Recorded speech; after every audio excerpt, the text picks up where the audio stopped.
یہ بات ہے 1967 کی، جب گریس کے ساحل سے صرف چند کلومیٹر دور سمندر میں کچھ ایسا ملنے جا رہا تھا جو آنے والے وقت میں آرکیولوجسٹ کے لیے بہت ہی زیادہ حیران کن اور امپورٹنٹ ہونے والا تھا۔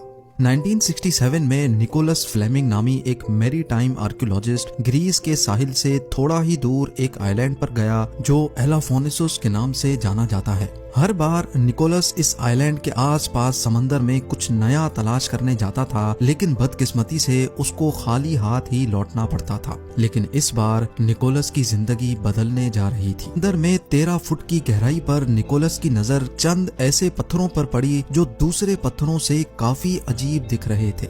ان پتھروں کی شیپ ریگولر پیٹرن میں بنی ہوئی تھی، یعنی یہ کسی بھی طرح نیچرل نہیں لگ رہے تھے۔ کیونکہ اب نیکولس کو ان عجیب شیپس کے بارے میں جاننے کی جستجو ہو رہی تھی، اسی وجہ سے اس نے مزید ڈیپ میں جانے کا فیصلہ کیا، اور جیسے ہی وہ مزید گہرائی میں گیا تو اس کو ریئلائز ہوا کہ یہ ریگولر شیپ کے پتھر اصل میں کچھ اور نہیں بلکہ بلڈنگ کی فاؤنڈیشن کے اسٹونز تھے، اور یہ ہزاروں میٹر کے ایریا پر پھیلے ہوئے تھے۔ پہلے تو نیکولس کو سمجھ نہیں آیا کہ سمندر کے اس حصے میں بلڈنگ فاؤنڈیشن اسٹونز کیا کر رہے ہیں، لیکن بعد میں نیکولس کو پورا یقین ہو چکا تھا کہ سمندر کے اس حصے میں اس نے کچھ ایکسٹرا آرڈنری چیز تلاش کر لی ہے، لیکن اس کی اصل حقیقت جاننا بہت زیادہ ضروری تھا۔ اگلی بار نیکولس واپس اسی جگہ پر گیا، لیکن اس بار پوری تیاری کے ساتھ۔ نیکولس کے ساتھ آئی پوری ٹیم دنگ رہ گئی جب انہوں نے یہاں دور دور تک بکھرے ہوئے ایسے سامان دیکھے جو انسانوں کے استعمال میں آتے ہیں۔ مٹی کے برتنوں سے لے کر مختلف قسم کے ٹولز تک ساری چیزیں بکھری ہوئی تھیں۔ نہ صرف اتنا بلکہ پتھروں سے بنی ہوئی بلڈنگ کی فاؤنڈیشنز اور حتیٰ کہ کچی سڑکیں بھی دکھ رہی تھیں، یعنی یہ کوئی ہلکی پھلکی بستی نہیں بلکہ یہ پوری ایک پلانڈ سٹی لگ رہی تھی۔ اس میں کوئی شک نہیں تھا کہ نیکولس نے صدیوں پہلے تباہ ہونے والے ایک ایسے شہر کا ملبہ تلاش کر لیا تھا جو اب ساری دنیا سے چھپا ہوا سمندر کے اندر بکھرا ہوا ہے۔ اس انڈر واٹر سٹی کو پاولو پیٹری کا نام دیا گیا، جس نے 1967 کے بعد ہزاروں آرکیولوجسٹ اور ریسرچرز کی نیندیں اڑا رکھی تھی۔ آخر یہ پورا شہر کتنا بڑا تھا، یہاں رہنے والے لوگ کس دور میں بستے تھے، کیوں انہوں نے اس ریموٹ ایریا پر اتنی پلاننگ کے ساتھ یہ پورا شہر بنایا، اور سب سے اہم یہ کہ کیا یہی وہ اٹلانٹس تو نہیں جو پلیٹو کے مطابق 11,000 سال پہلے خوفناک تباہی کا شکار ہوا تھا۔ یہی وہ سارے سوالات تھے جنہوں نے پاولو پیٹری کی ڈسکوری کے بعد جنم لیا تھا، اور کئی سالوں کے بعد بھی ان کے جواب جاننے میں کوئی بھی کامیاب نہ ہو سکا تھا۔